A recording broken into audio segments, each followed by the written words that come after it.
அனைவருக்கும் தினம் ஒரு தகவல் சார்பாக இனிய வணக்கங்கள். இன்றைக்கி நம்ம பார்க்க போகிற பதிவு நம்ம எல்லாருக்கும் தேவைப்படுகின்ற ஒரு அவசியமான ஒரு பதிவும் கூட. இந்த உலகத்தில் கடன் இல்லாத மனுஷங்களே கிடையாதுங்க.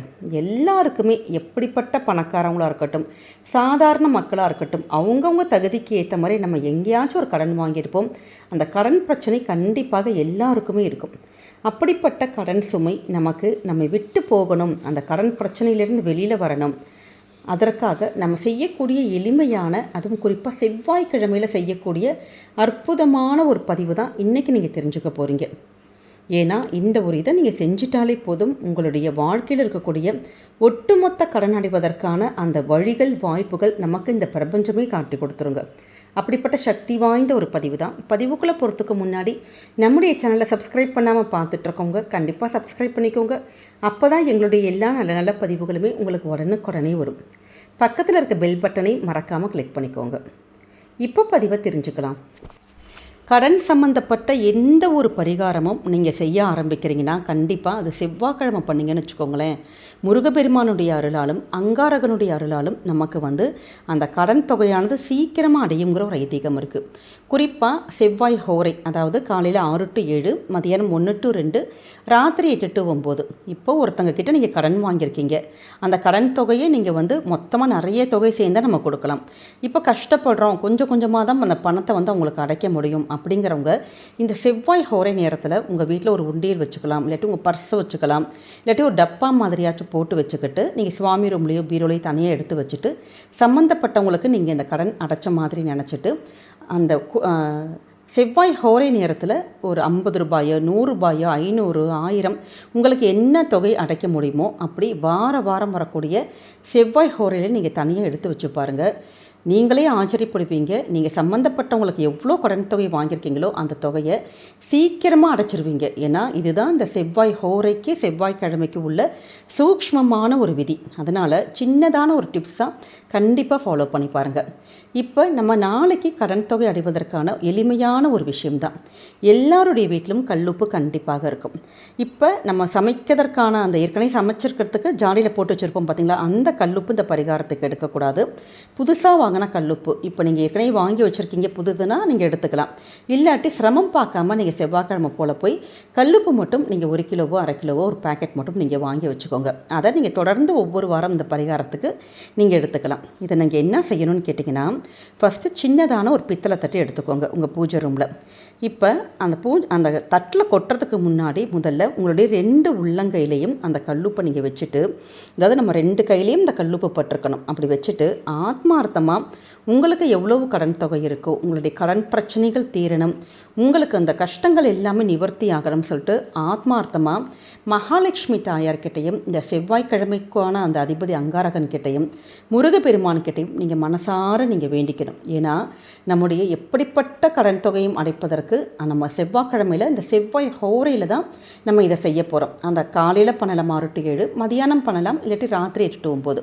இந்த 3 நேரத்துலையும் பண்ணலாம். குறிப்பான ஒரு சூக்ஷ்மமான ஒரு நேரம் இருக்குங்க. அதாவது எப்போன்னு கேட்டிங்கன்னா, மதியானம் வரக்கூடிய இந்த 1 to 2 ஹோரை சொன்னோம் பார்த்தீங்களா, இதில் மதியானம் 1லேருந்து 1:30 மணி வரைக்கும் உள்ள நேரம் ஒரு குளிகை நேரம் சொல்லுவாங்க. அதாவது குளிகை நேரம்னா என்னன்னு கேட்டிங்கன்னா, அந்த நேரத்தில் நீங்கள் எந்த ஒரு விஷயம் நீங்கள் பண்ணாலுமே அதற்கான இது நம்ம திருப்பி செய்வோம். இப்போ ஒரு உண்டியில் நீங்கள் அந்த நேரத்தில் பணம் போட்டு வைக்கிறீங்கன்னா, பணமானது திருப்பி இந்த உண்டியில் போட்டு பணம் பெருகிற மாதிரி ஆயிரும். இப்போ கடன் தொகை ஒன்று அடைக்க போகிறீங்க அந்த நேரத்தில்னா, அந்த கடன் தொகையானது திருப்பி சீக்கிரமாக அந்த கடன் தொகையை சம்மந்தப்பட்டவங்களுக்கு அடைச்சிருவோம். அதனால தான் குளிகை நேரத்தில் இப்படி கடன் பிரச்சனைகளுக்காக நீங்கள் வேண்டுதல் வைக்கிறப்ப நீங்கள் எடுக்கக்கூடிய முயற்சிகள், நம்ம ஏதாச்சும் ஒரு ஸ்டெப் எடுத்துருப்போம் பாருங்கள், ஒரு வருமானம் நமக்கு டக்குன்னு கடன் அடைக்கிறதுக்கு. அது மாதிரி கடன் அடைப்பதற்கான எந்த முயற்சிகள் எது பண்ணாலுமே நிச்சயமாக வெற்றி கொடுக்குங்க.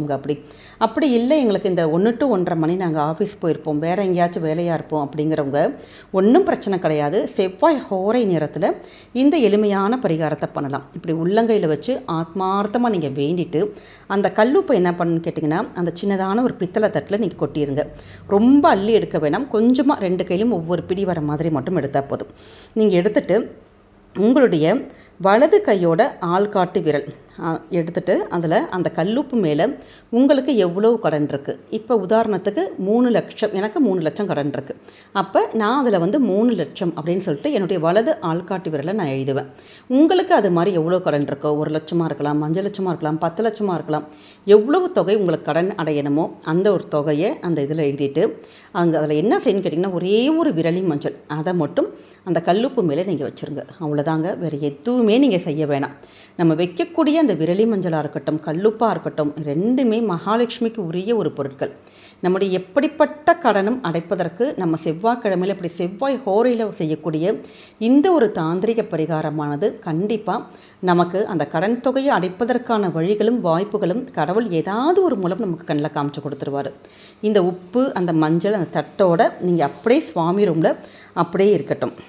திருப்பி அடுத்த வார செவ்வாய்க்கிழமை அங்கே வச்சுருக்கக்கூடிய அந்த கல்லுப்பை எடுத்துகிட்டு நீங்கள் அப்படியே உங்கள் கையில் எடுத்துகிட்டு, கடவுளே உங்களுடைய குலதெய்வங்கள், இஷ்ட தெய்வங்கள் எல்லாரையும் வேண்டி எங்களுக்கு கடன் தொகை சீக்கிரம் அடையணும்னு சொல்லிட்டு கொஞ்சோண்டு தண்ணியில் நல்லா உங்கள் கையால் கரைச்சி விட்டு நீங்கள் கீழே விட்டுடலாம்.